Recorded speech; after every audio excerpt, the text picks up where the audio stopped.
Hello दोस्तों, आज के इस वीडियो का बहुत बहुत स्वागत है। आज के इस वीडियो में देखेंगे कि एसएसएच कैसे यूज़ करते हैं लिनक्स मशीन के अंदर, किस तरीके से आप एसएसएच कमांड का यूज़ करके किसी और मशीन में रिमोटली लॉगिंग हो सकते हैं। सबसे पहले आपको बता दूं कि जो एसएसएच कमांड होता है ये आपको किसी दूसरे मशीन से कनेक्ट करने की फैसिलिटी प्रोवाइड करता है। इससे क्या होता है कि आप सिक्योरली एक मशीन से दूसरे मशीन को कनेक्ट कर सकते हैं टर्मिनल के थ्रू। तो इस वीडियो हम देखेंगे कि नॉर्मल एसएसएच कमांड्स कैसे यूज़ करते हैं। इसके बाद हम बात करेंगे कि एसएसएच कीज़ का यूज़ करके आप किस तरीके से लॉगिंग कर सकते हैं। मैं आपको ये भी दिखाऊंगा कि आप एसएसएच की कैसे जनरेट कर सकते हैं। इसके बाद हम ये भी बात करेंगे कि आपको फाइल ब्राउजर से अगर एसएसएच करना हो तो किस तरीके से आप कनेक्ट करके जीयूआई का यूज करके आप फाइल्स कॉपी पेस्ट कर सकते हो। तो अंत तक इस वीडियो को जरूर देखें। मेरी रिकमेंडेशन है कि आप ये वीडियो फुल स्क्रीन में देखें, एक बार जरूर पूरी स्क्रीन में देखें। उसके बाद अगर आप साथ में रख के डेमो करना चाहते हैं तो आप इस वीडियो को साइड में छोटा करके रख दीजिए और साथ में प्रैक्टिकल करते रहिए। तो चलिए देखते हैं सबसे पहला मेथड। इसमें आप सबसे पहले तो टर्मिनल ओपन करेंगे। तो इस तरीके से मैंने यहाँ टर्मिनल ओपन कर लिया है। यहाँ पे टर्मिनल ओपन करने के बाद आपको टाइप करना होगा SSH। उसके बाद आपको टाइप करना होगा अपना user name and then @ symbol type करने के बाद आपको अपने सर्वर का आईपी एड्रेस या किसी भी मशीन का आईपी एड्रेस, जिस मशीन से भी आप कनेक्ट करना चाहते हैं उस मशीन का आईपी एड्रेस। ये करने के बाद अगर आप एंटर प्रेस करेंगे तो यहाँ पे आप देखेंगे आपसे पासवर्ड मांग रहा है। तो इसमें रिमोट मशीन का पासवर्ड आपको एंटर करना होगा। यहाँ मैंने पासवर्ड एंटर करके एंटर प्रेस किया तो देखेंगे ये मैं कनेक्ट हो गया दूसरी मशीन से।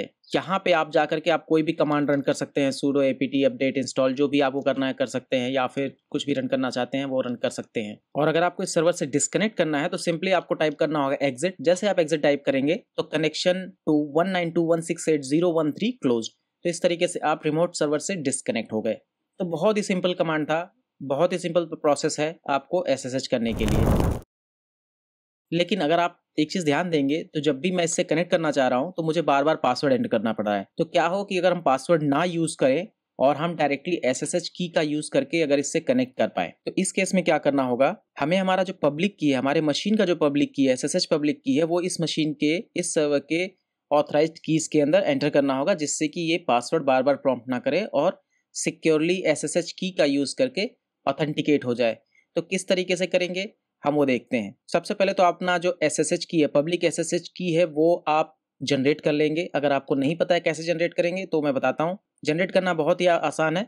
आप कमांड यूज करेंगे SSH-keygen। आप ये कमांड लिख के एंटर प्रेस करेंगे तो इस तरीके से आपको देगा कि जनरेटिंग पब्लिक प्राइवेट RSA की पेयर। एक चीज ध्यान देंगे कि ये इस लोकेशन पे आपको की जनरेट करेगा, लेकिन अगर ऑलरेडी आपका कोई की जनरेटेड है इस लोकेशन पे इस नाम से ID_RSA तो इसको ओवरराइट कर देगा। तो इस चीज को बहुत ही ध्यान देना है कि आप अपनी ओल्ड की को ओवरराइट मत कीजिए, क्योंकि हो सकता हो कि आप अपनी ओल्ड की कहीं और यूज कर रहे हो। तो मैं क्या करूंगा, सेम मैंने जो एड्रेस था ये कॉपी कर लिया और इसको मैं नाम दे देता हूँ YT_demo करके। तो मैं इस नाम से एक नया की जनरेट कर रहा हूँ और एंटर प्रेस कर रहा हूँ। जो नेक्स्ट स्टेप है ये काफी इंपॉर्टेंट है। इसमें पास फ्रेज पूछ रहा है। तो पास फ्रेज बेसिकली क्या है, इस की को प्रोटेक्ट करने का पासवर्ड है, कह सकते हैं, राइट।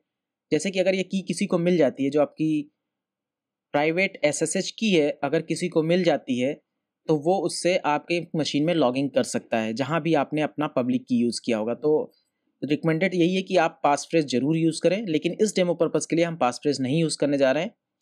एंटर प्रेस करेंगे, एंटर प्रेस करेंगे तो इस तरीके से जो हमारा की है वो जनरेट हो गया है। आप यहाँ देखेंगे your identification has been saved at this location. तो जो बिना एक्सटेंशन वाला है वो प्राइवेट की है और जो .pub एक्सटेंशन के साथ है ये पब्लिक की है। तो हम कभी भी अपना प्राइवेट की किसी के साथ शेयर नहीं करते हैं। ये बहुत ही क्लियर आप नोट कर लीजिए कि प्राइवेट की कभी भी आप किसी के साथ शेयर नहीं करेंगे, हमेशा आप पब्लिक की ही शेयर करेंगे। तो इस की का URL मैंने कॉपी कर लिया, इसको मैं कैट करके प्रिंट करता हूँ यहाँ पे। तो इस तरीके से ये मेरा पब्लिक SSH की यहाँ पे मुझे मिल जाएगा। अब इस की को मैं कॉपी करके अपने जो रिमोट मशीन है, जो कि मेरा SSH ये वाला जो सर्वर है 130 सर्वर है, इसके ऑथराइज्ड कीज में जाके मैं एंटर कर सकता हूँ, राइट। यहाँ पे पहले मुझे पासवर्ड से लॉगिन करना होगा। तो लॉगिन हो गया। उसके बाद मैं कोई भी अपना पसंद का एडिटर चूज कर सकता हूँ, VI, नैनो, जो भी आपको पसंद है। मैं जो यूज़ करता हूँ वो VI एडिटर यूज़ करता हूँ। तो इस तरीके से मैंने बोला कि होम डायरेक्टरी के अंदर जो .ssh फोल्डर है उसके अंदर जो ऑथराइज्ड कीज़ है उसको ओपन करो और यहाँ पे आकर के मैं अपना की जो है, सॉरी मैंने कॉपी करना नहीं भूल गया, तो मैं इसको कॉपी कर लेता हूँ, कॉपी, और यहाँ आकर के मैं पेस्ट कर देता हूँ। इस तरीके से पेस्ट करने के बाद मैं एस्केप करके WQ करके एग्जिट हो जाता हूँ। तो अब जो मेरा की है वो इसके ऑथराइज्ड कीज़ के अंदर सेव हो गया है। यहाँ से इस वक्त मैं एग्जिट कर दूंगा सर्वर से। हमारा जो कनेक्शन है 1330 के साथ वो क्लोज हो गया है। अब मैं वापस से सेम कमांड रन करता हूँ, SSH stack@192.168.0.130। अभी जब मैं एंटर प्रेस करूंगा, एक बार स्क्रीन क्लियर कर देता हूँ। अभी जब मैं एंटर प्रेस करूंगा तो आप नोटिस करना कि ये मेरे से पासवर्ड प्रॉम्प्ट नहीं करेगा। तो यहाँ पे आप देखेंगे बिना पासवर्ड के डायरेक्टली हम कनेक्ट हो गए। तो ये एक तरीका होता है SSH की का यूज़ करना, जिससे कि बिना पासवर्ड के आप लॉगिन कर पाओगे। इसके बारे में मैंने एक डिटेल वीडियो ऑलरेडी बना रखा है, तो आप यहाँ आई आइकॉन पे क्लिक करके उस वीडियो को देख सकते हैं। ओके, तो मैंने अभी आपको दिखाया किस तरीके से आप नॉर्मली SSH कर सकते हैं। इसके अलावा किस तरीके से आप SSH की का यूज़ करके लॉगिन कर सकते हैं। तो अब चलिए मैं आपको एक और डेमो दिखाता हूँ इसमें SSH करने का। जैसे कि हमारे पास यहाँ पे एक AWS का EC2 सर्वर है। अगर आपको AWS EC2 सर्वर्स के बारे में नहीं पता है तो आपको टेंशन लेने की ज़रूरत नहीं है। बेसिकली एक क्लाउड सर्वर है जो कि AWS पे होस्टेड है। तो यहाँ पे मैंने एक बहुत ही छोटा सा सर्वर 1 GB रैम और एक CPU के साथ मैंने स्पिन किया है। तो ये रहा इस सर्वर का पब्लिक IP एड्रेस। इसके अंदर भी Ubuntu 22 इंस्टॉल्ड है। तो इसका पब्लिक IP एड्रेस मैं कॉपी कर लेता हूँ और अपने टर्मिनल पे आकर के मैं SSH, क्योंकि जो यूज़र नेम इसका होता है ना वो आपका Ubuntu ही होता है बाय डिफ़ॉल्ट, जो आप EC2 सर्वर स्पिन करते हैं विद Ubuntu। और अगर मैं इसको SSH करने की कोशिश करता हूँ तो आप यहाँ पे एक चीज़ नोटिस करना, तो यहाँ पे ये दे रहा है परमिशन डिनाइड विद पब्लिक की। तो बेसिकली जो मेरा SSH पब्लिक की है इसका यूज़ करके ये कनेक्ट करने की कोशिश कर रहा है, लेकिन वो की जो है वो ऑथराइज नहीं है, इसलिए ये कनेक्ट नहीं हो रहा है। तो मोस्टली क्लाउड प्रोवाइडर के साथ क्या होता है कि आपको यूज़र नेम पासवर्ड से लॉगिन करना अलाउ नहीं होता है। कुछ एक प्रोवाइडर्स होते हैं जो आपको प्रोवाइड करते हैं फैसिलिटी कि आप पासवर्ड का यूज़ करके लॉगिन कर सकते हैं। लेकिन EC2 के केस में क्या है कि आपको की ही यूज़ करना है। बाय डिफ़ॉल्ट आप पासवर्ड यूज़ करके लॉगिन नहीं कर सकते हैं। तो जब आप ये मशीन बनाते हैं या फिर जब मैंने इसको बनाया था मशीन, तो मुझे एक की मिली थी, PEM फाइल बेसिकली मिलती है। तो ये PEM फाइल है जिसका यूज़ करके मैं लॉगिन करूँगा। तो इस तरीके से ये बेसिकली प्राइवेट की है तो सर्वर में लॉगिन करने का। तो मैं SSH करूँगा और सेम इस बार कमांड यूज़ करूँगा SSH Ubuntu user name and then IP address. लेकिन इसके लिए मुझे एक और ऑप्शन पास करना होगा -i एंड देन मुझे जो अपनी की है जो कि मेरी करंट डायरेक्टरी के अंदर है और इसका नाम है L4 demoserver.pem।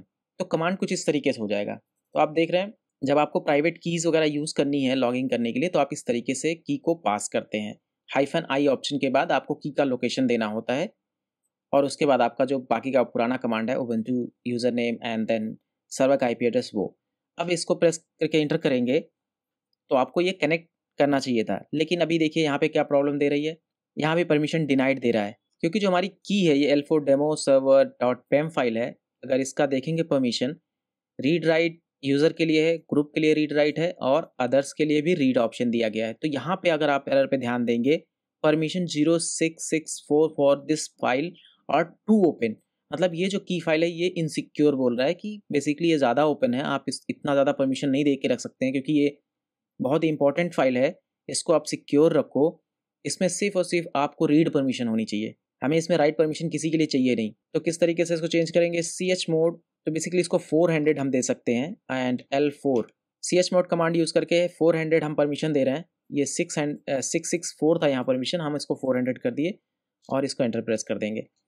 अब यहाँ पे SLL करके देखेंगे तो आप यहाँ पे अगर ध्यान देंगे जो रीड राइट एंड रीड था 3, तो यहाँ पे देखेंगे सिर्फ और सिर्फ रीड है। फर्स्ट 3 जो होते हैं ये यूज़र्स के होते हैं, तो बेसिकली सिर्फ यूज़र को रीड परमिशन और बाकी किसी को कुछ भी परमिशन नहीं है।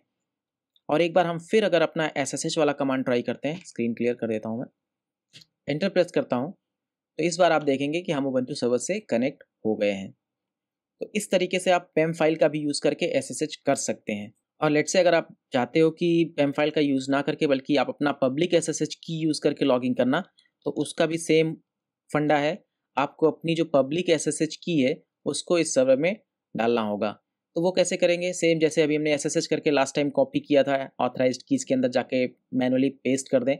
या फिर एक और कमांड होता है SSH कॉपी, SSH-copy-id, ये कमांड होता है जिसका यूज़ करके हम अपनी जो की है, पब्लिक की है, इसको कॉपी कर सकते हैं। तो इस तरीके से पहला मेथड था कि हमने SSH किया, नॉर्मल SSH किया, SSH की फाइल का यूज़ करके हमने किया, PEM फाइल भी यूज़ करके हमने SSH करके देख लिया। अगला जो मेथड आता है उसमें हम यूज़ करेंगे SSH config फाइल का।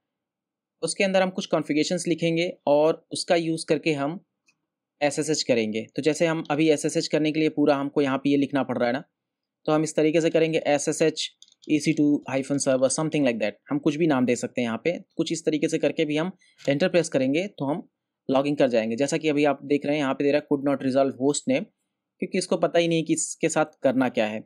तो चलिए ये कॉन्फ़िगरेशन करते हैं, हम बताता हूँ किस तरीके से कर सकते हैं। तो आपको ओपन करना होगा अपना जो SSH फाइल है, SSH कॉन्फ़िग फाइल है वो।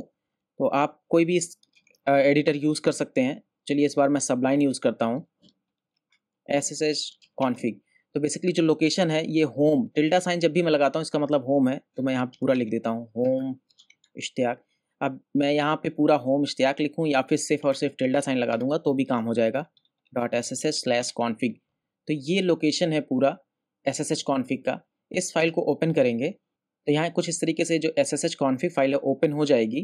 तो यहाँ पे देखेंगे कुछ भी नहीं है, आपके केस में हो सकता हो कुछ एंट्रीज हो, नहीं है तो भी कोई बात नहीं है। तो यहाँ पे जो कमांड हमको लिखना है मैं वो एक्सप्लेन करता हूँ कि क्या लिखना है। पहले मैं इसमें जो सर्वर्स है उनकी कॉन्फ़िगरेशंस मैं बता देता हूँ कि किस तरीके से करना है। यहाँ पे लिखेंगे होस्ट एंड देन आपको होस्ट नेम देना होगा, जैसे कि हमने वहाँ पे होस्ट नेम यूज़ किया था EC2 सर्वर SSH करने के लिए। यहाँ पे हमने ये लिखा था ना SSH EC2 सर्वर, तो सेम होस्ट नेम ऐसा ही हम यूज़ कर रहे हैं यहाँ पे, राइट। एंड उसके बाद हमें क्या यूज़ करना है, एंटर करना है, एक टैब देना है और होस्ट नेम लिखना है। होस्ट में होस्ट एंड नेम कैपिटल, ये चीज़ बहुत ध्यान रखनी है। देन यहाँ पे हम होस्ट नेम दे सकते हैं। अब ये होस्ट नेम क्या होता है, ये होस्ट नेम बेसिकली आपका सर्वर का IP एड्रेस होता है। तो हमारे केस में हमारा जो सर्वर था कौन सा था, लेट मी चेक, ये था जो हमारा EC2 सर्वर बेसिकली वो। इसको कॉपी कर लेता हूँ मैं, यहाँ होस्ट नेम में पेस्ट कर देता हूँ। देन यहाँ पे यूज़र नेम जो था हमारा ubuntu था। नेक्स्ट जो कॉन्फ़िगरेशन है वो हमारा user name, user basically user ubuntu। Port आप यहाँ पे डिफाइन कर सकते हैं अगर आपको अदर देन, जैसे कि आपको पता है कि SSH जो है वो पोर्ट 22 पे वर्क करता है, लेकिन अगर इन केस आपके केस में कोई पोर्ट 22 पे यूज़ कर रहे हो या फिर 20, तो आप यहाँ पे डिफाइन कर सकते हैं। मिनिमल कॉन्फ़िगरेशन के साथ आपको सिर्फ इतना ही करना है, इसके अलावा कुछ ज़्यादा कॉन्फ़िगरेशन करने की ज़रूरत नहीं है। अभी थोड़े से एडवांस कॉन्फ़िगरेशन है, मैं उस पर भी बात करूँगा। इतना करने के बाद मैं इसको सेव करके क्लोज एंड एग्जिट कर देता हूँ। स्क्रीन क्लियर करके हम SSH EC2 सर्वर जो वाला कमांड था इसको वापस से रन करते हैं। तो आप देखेंगे कि हम वापस से अपने EC2 सर्वर में लॉगिंग हो गए हैं, राइट। तो इस बार हमें ये वाला कमांड एग्जीक्यूट करने की ज़रूरत नहीं पड़ी, हमें सिर्फ SSH EC2 सर्वर यूज़ करना पड़ा और हम सक्सेसफुली लॉगिंग हो गए हैं। तो एक बार मैं फिर से अपना कॉन्फ़िगरेशन फाइल ओपन करता हूँ। तो ये तो बहुत ही बेसिक और सिंपल सा कॉन्फ़िगरेशन है। इसके अलावा इसमें बहुत सारे ऑप्शंस और होते हैं। लेट्स से अगर आपको कोई कस्टम की फाइल पास करनी है तो उसके लिए एक ऑप्शन होता है आइडेंटिटी फाइल करके, एंड देन आपको यहाँ पे पूरा का पूरा जो पाथ होता है एब्सोल्यूट पाथ वो पास करना होता है /home/ लेट्स से मेरा /.sh/id_RSA। मैं ये वाला की पास कर सकता हूँ ID/RSA करके। तो इस तरीके से आप SSH की जो है वो पास कर सकते हैं यहाँ पे। नेक्स्ट ऑप्शन है इसमें कि अगर हमें कुछ ऐसे इन्वायरमेंट वेरिएबल हैं जो हम ये चाहते हैं कि हमारे सिस्टम से एक्सपोर्ट होकर के जब हम इस मशीन से कनेक्ट करें तो उस मशीन में अवेलेबल हो। फॉर एग्जांपल अगर हम AWS में काम कर रहे हैं तो हम चाहते हैं कि हमारे AWS के कुछ जो रीजन्स हैं, सीक्रेट एक्सेस कीज़ हैं, वो सारे अवेलेबल हों, तो कुछ इस तरीके से हम पास कर सकते हैं। यहाँ पे एक लाइन और ऐड कर देंगे, तो send environment, send env command होता है। तो इससे क्या होगा कि ये सारे जो वेरिएबल आपके सिस्टम में अवेलेबल हैं, ये सारे के सारे वेरिएबल की वैल्यूज़ आपको इस सर्वर पे भी अवेलेबल होंगे। तो इस तरीके से जो आपके सिस्टम की इन्वायरमेंट वेरिएबल हैं उनको आप रिमोट सर्वर पे पास कर सकते हो। इसके अलावा बहुत पहले मैंने एक वीडियो और बनाया था कि मल्टीपल जो गिटहब अकाउंट्स है कैसे एक सर्वर पे यूज़ कर सकते हैं, तो उसमें भी मैंने एक्सप्लेन किया था। आप वो वीडियो यहाँ आई आइकॉन पे क्लिक करके देख सकते हैं। मैं आपको एक एग्जांपल कॉपी पेस्ट कर रहा हूँ।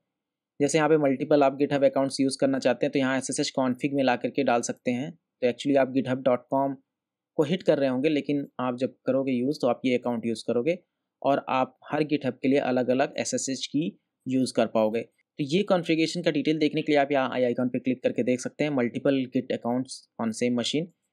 तो इस तरीके से आप SSH कॉन्फ़िग फाइल का यूज़ करके भी कनेक्ट कर सकते हो अपने रिमोट सर्वर से। किस तरीके से फाइल ब्राउज़र से SSH कर सकते हैं और किस तरीके से फाइल्स को एक्सेस कर सकते हैं। तो पहले हम यहाँ सर्वर की एड्रेस जो है वो मैं कॉपी कर लेता हूँ, बेसिकली ये IP एड्रेस। जो हमारा EC2 सर्वर है। एक काम करते हैं, यहाँ पे मैं कनेक्ट करके ना ls करता हूँ। यहाँ पे कुछ भी नहीं है तो यहाँ पे एक फाइल बना देता हूँ, test file.txt करके, राइट। अब यहाँ ls करेंगे ना तो देखो यहाँ पे test.txt है ना। अब हम चलते हैं अपने फाइल ब्राउज़र में, यहाँ से फाइल ब्राउज़र ओपन करते हैं। तो इस तरीके से फाइल ब्राउज़र जब आप ओपन करेंगे उबंटू का, तो यहाँ पे अदर लोकेशंस करके आता है, यहाँ पे क्लिक करेंगे। यहाँ पे नीचे आप देखेंगे कनेक्ट टू सर्वर ऑप्शन है। कनेक्ट टू सर्वर ऑप्शन में यहाँ पे आपको एड्रेस बार दिख रहा है, यहाँ पे आप यूज़ कर सकते हैं SFTP सिक्योर FTP, फिर यूज़र नेम आपको देना होगा, @ सिंबल लगा करके आपको IP एड्रेस पेस्ट करना होगा, एंटर प्रेस करेंगे। तो इस तरीके से आप अपने रिमोट सर्वर से कनेक्ट हो जाएंगे, वो भी अपने GUI का इस्तेमाल करके, जो आपका ब्राउज़र है, जो फाइल ब्राउज़र है उसके ज़रिए। तो आप देखेंगे यहाँ टेस्ट फाइल है और यहाँ से आकर के एक नेक्स्ट फोल्डर कर देता हूँ GUI टेस्ट। अगर मैंने यहाँ पे GUI टेस्ट यहाँ से क्रिएट किया है और यहाँ पे आकर के मैं ls करता हूँ तो आप यहाँ देखो GUI टेस्ट यहाँ पे क्रिएट हो गया है। यहाँ पे अगर और कोई फाइल क्रिएट करता हूँ, a.text क्रिएट करता हूँ, तो ये जो a.text फाइल है, अगर यहाँ पे लिस्ट देखता हूँ, यहाँ पे अवेलेबल है, यहाँ पे भी अवेलेबल है। बस इसको F5 प्रेस करके मैं रिफ्रेश कर देता हूँ। तो जो भी आपका रिमोट सर्वर है उसको आप टर्मिनल से एक्सेस कर सकते हो या फिर आप फाइल ब्राउज़र से भी एक्सेस कर सकते हो। तो आज के इस वीडियो में बस इतना ही, लेकिन इसके अलावा बहुत सारे वीडियोज़ हैं जो प्लान्ड हैं, जो कि मैं लाने वाला हूँ, जैसे कि SSH में लॉगिंग बैनर किस तरीके से आप मॉडिफाई कर सकते हैं, इसके अलावा SSH सर्वर कैसे सेटअप कर सकते हैं, कुछ और एक वीडियोज़ हैं जैसे कि वेब सर्वर वगैरह कैसे लिनक्स में सेटअप करेंगे। इस तरह की वीडियोज़ जल्दी लाने वाला हूं। तो अगर आपने चैनल को सब्सक्राइब नहीं किया है और आप इस तरीके की वीडियो देखना चाहते हैं तो चैनल को ज़रूर सब्सक्राइब कर लें। धन्यवाद।